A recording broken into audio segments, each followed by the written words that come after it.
कहानी शुरू होती है जब गौतम बुद्ध अपने शिष्यों के साथ लंबा सफर तय करके एक सुंदर गांव पहुंचे। गौतम बुद्ध ने कुछ दिन उसी गांव में रुकने का निश्चय किया। गौतम बुद्ध के आने का समाचार गांव में आग की तरह फैलने लगा और कुछ ही देर में गौतम बुद्ध के आसपास लोगों इकट्ठा होने लगे और जमावट बढ़ने लगा। लोग कई तरह की समस्या लेकर वहां आने लगे। तभी एक बुजुर्ग रोते हुए गौतम बुद्ध के पास आए और कहा है, तथागत, मेरा बेटा कुछ काम नहीं करता। गरीबी और कठिनाइयों के लिए ईश्वर को दिन रात कोसता रहता है।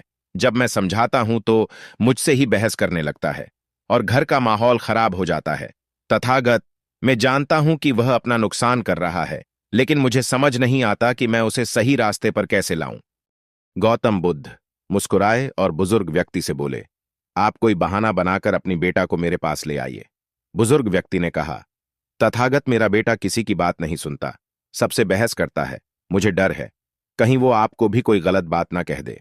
बुद्ध मुस्कुराए और बोले, चिंता मत करो, तुम बस उससे कहना कि मैं उसकी सारी समस्याओं का समाधान कर दूंगा। गौतम बुद्ध की बात सुनकर कुछ लोग बुजुर्ग के साथ उसके बेटे को बुलाने के लिए चल पड़े। दोपहर का समय था। लड़का अपने कमरे में सो रहा था।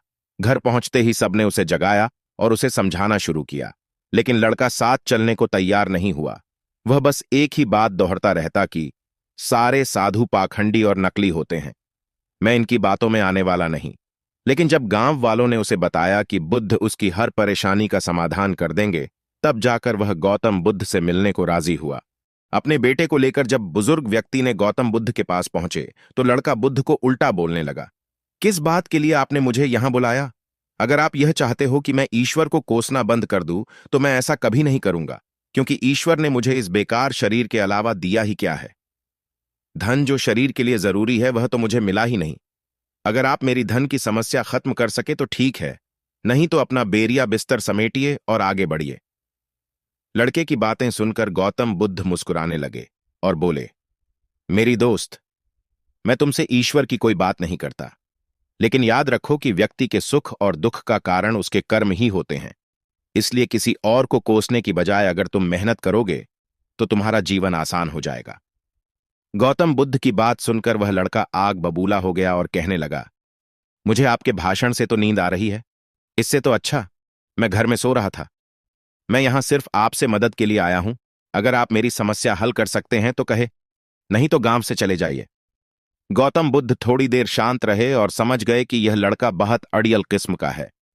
गौतम बुद्ध उस नौजवान से बोले, मैं एक राजा को जानता हूं और तुम्हें उससे धन दिलवा सकता हूं, जिससे ना तुम केवल व्यापार वगैरह कर सको, बल्कि इतना धन मिलेगा कि तुम अमीर बन जाओगे, लेकिन बदले में तुम्हें भी उसे कुछ देना होगा।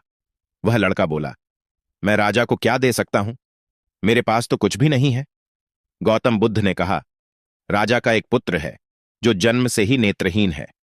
राजवैद्य ने कहा है कि अगर राजकुमार को किसी जीवित व्यक्ति की आंखें मिल जाए तब वो ठीक हो सकता है।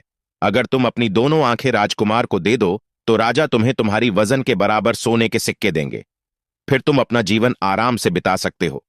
यह सुनते ही डर के कारण लड़के ने आंखों पर हाथ रख लिए और जोर से कहा, यह आप क्या बोल रहे हैं? जीते जी कोई अपनी आंखें कैसे दे सकता है? कोई कितना भी धन क्यों ना दे, मैं अपनी आंखें नहीं दे सकता। गौतम बुद्ध बोले, कोई बात नहीं, दो, नहीं तो सिर्फ एक ही आंख दे दो, फिर भी मैं तुम्हें तुम्हारी वजन के बराबर सोने के सिक्के दिलवा दूंगा। वह लड़का फिर जमकर बोला, आप ये कैसी बातें कर रहे हैं?